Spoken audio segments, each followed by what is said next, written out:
we ready to go? Sure, you tell me what. Well, you said the other night that you like to laugh. And my understanding is that you give guided tours of Jerusalem. Is that correct?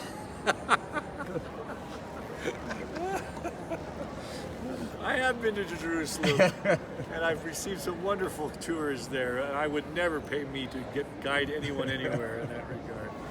It is an incredible part. No, I did hear an interesting story about Did that. you? Yeah. On Shabbat. Oh, yes, that was a rookie mistake. So, what would you like us to do? So who made the decision to go to London?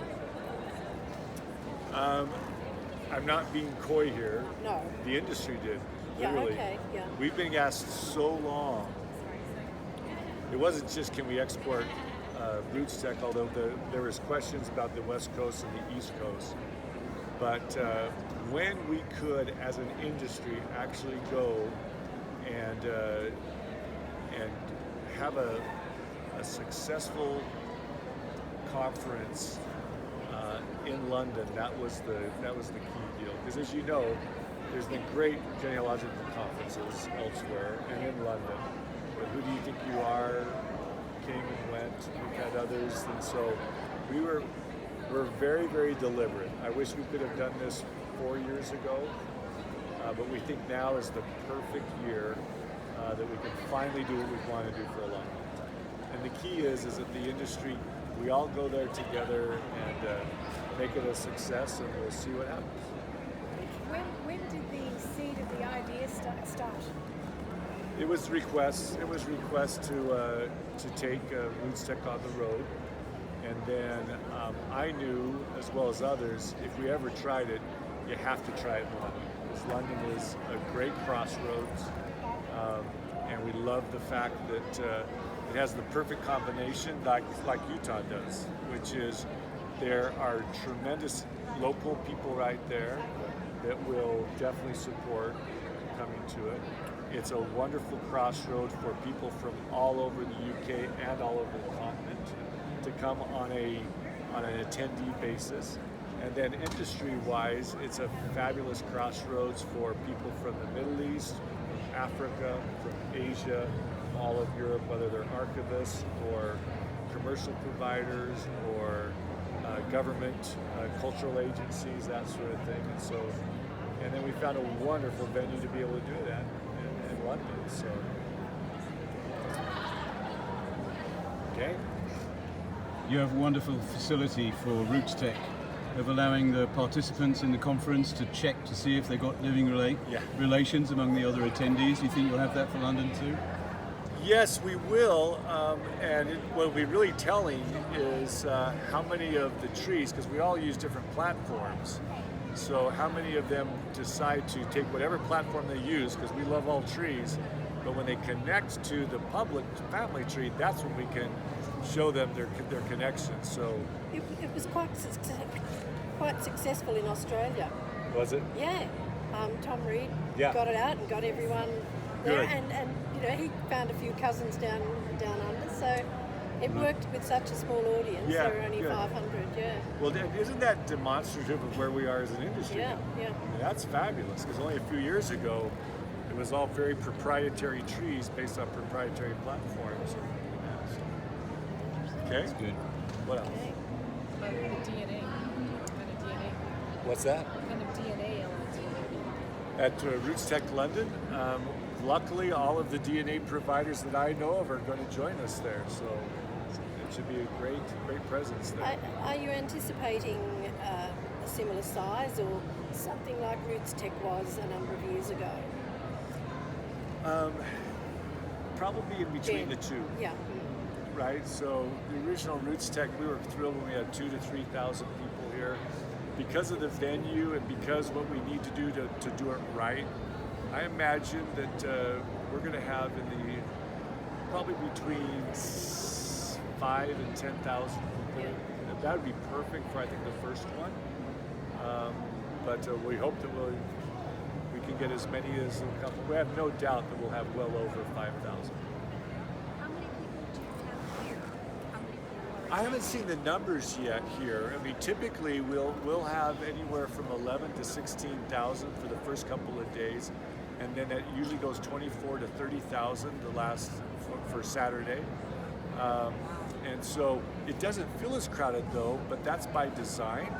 If you were here last year, you'll remember we got some choke points, and literally we were thinking, do we have to leave this tremendous venue? And we thought, no. Let's just reconfigure it. So the choke points were, we were asking everyone to come to one place for registration. So we spread that out.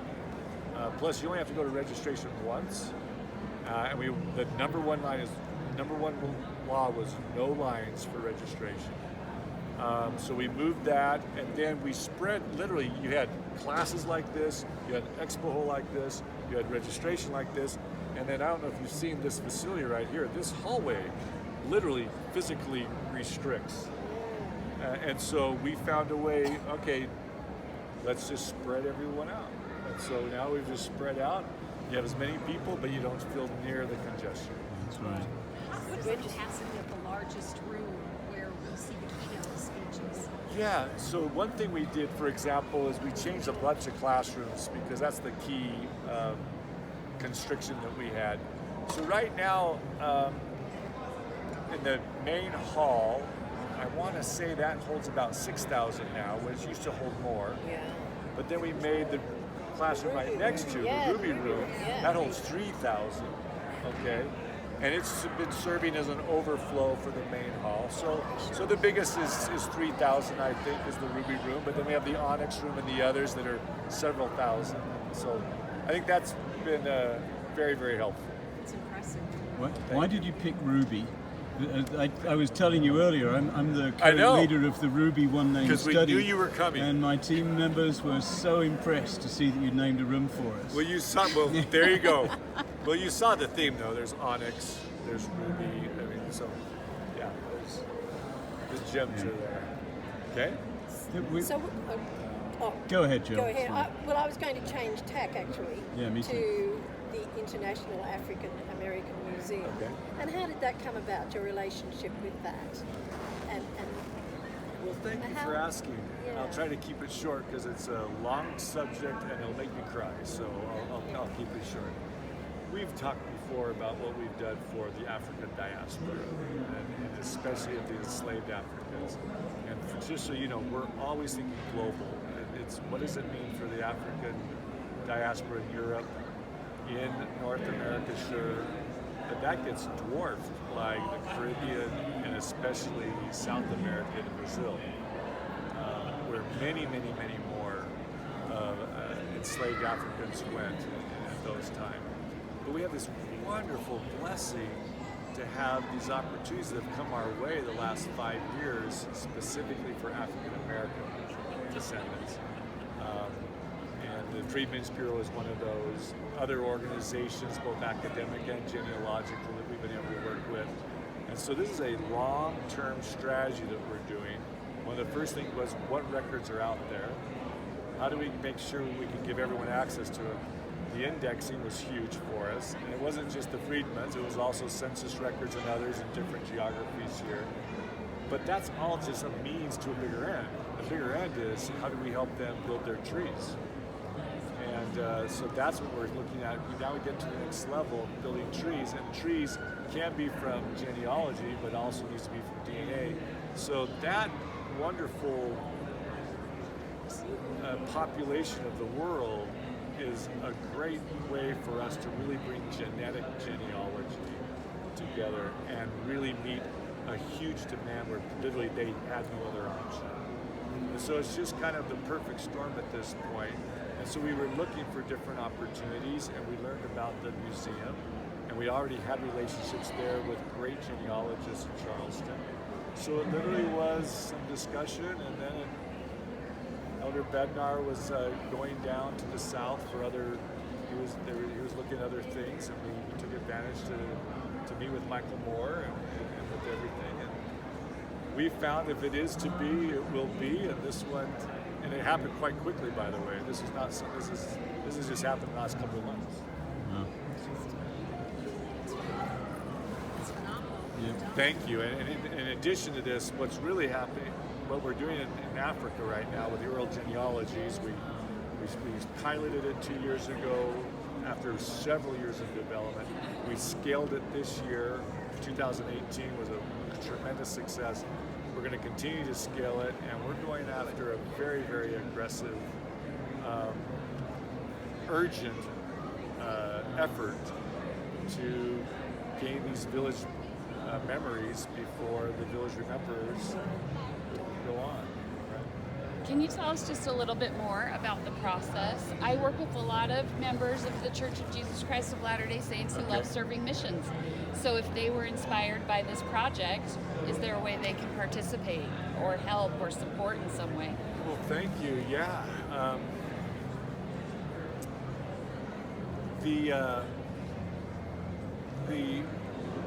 We call it records at risk, and so there are a number of ways that you can support when these records are.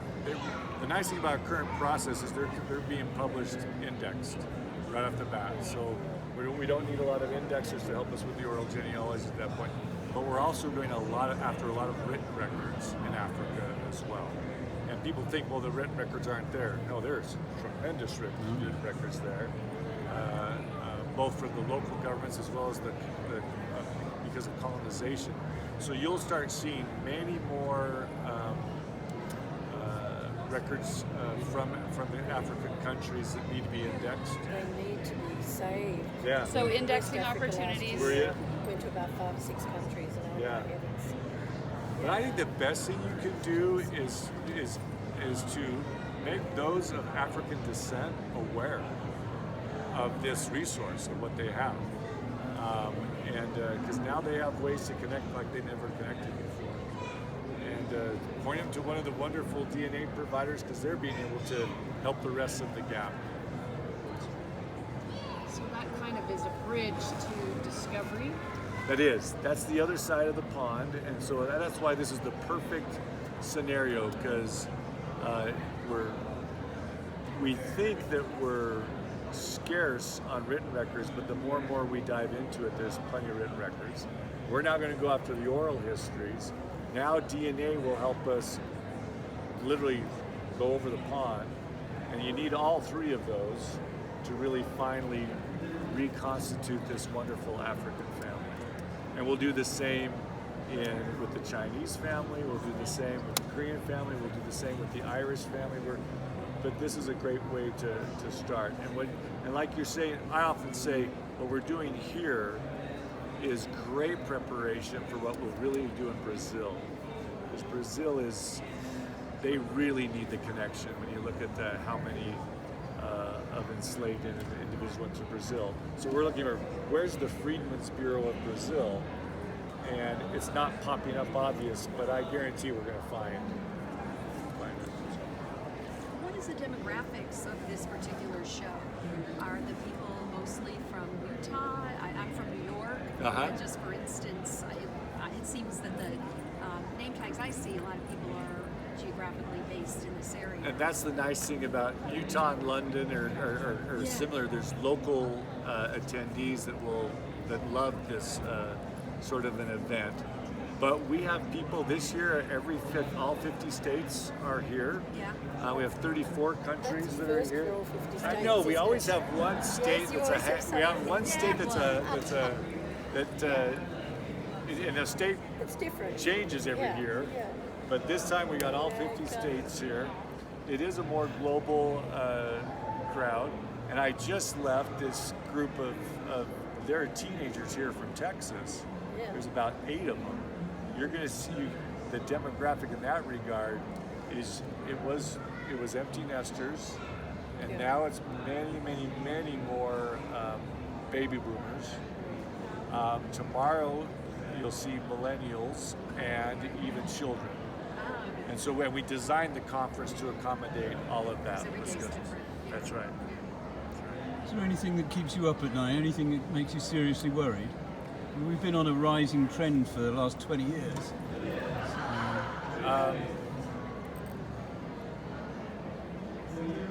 I'm not hesitating. There are a few things that keep me up at night. Okay.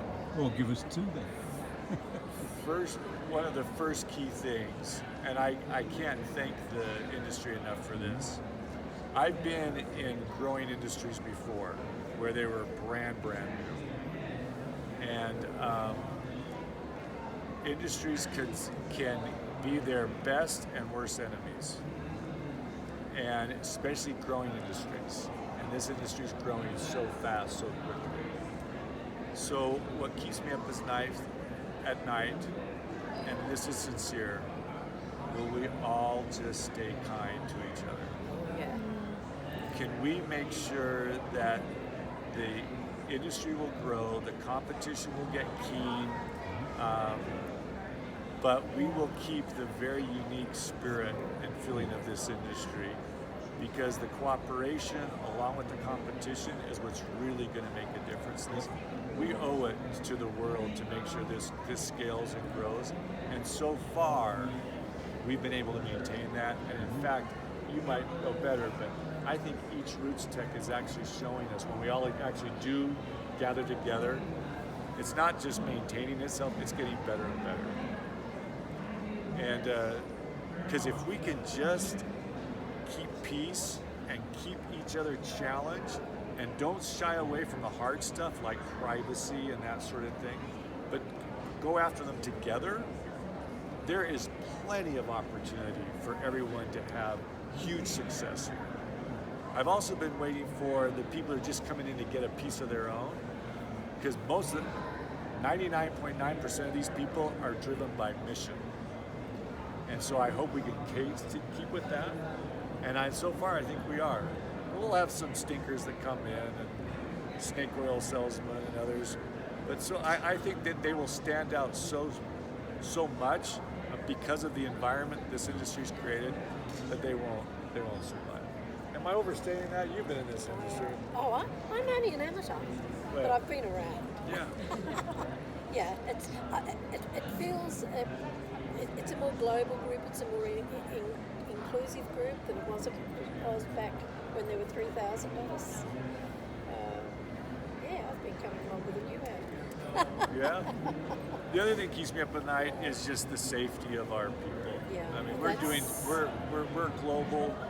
We've got, when we're sending these people out to these villages in the islands and in Africa, we're in the archives in some big metropolitan cities. I just hope that everyone is safe.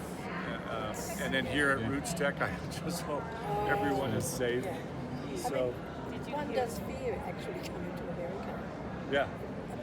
Yeah, and we've been very, very blessed. Yeah. Every single RootsTech, we have medical emergencies, we have accidents, we've had some here today, but so far everyone's been so. Steve, did you hear about the Orem Station front runner last night?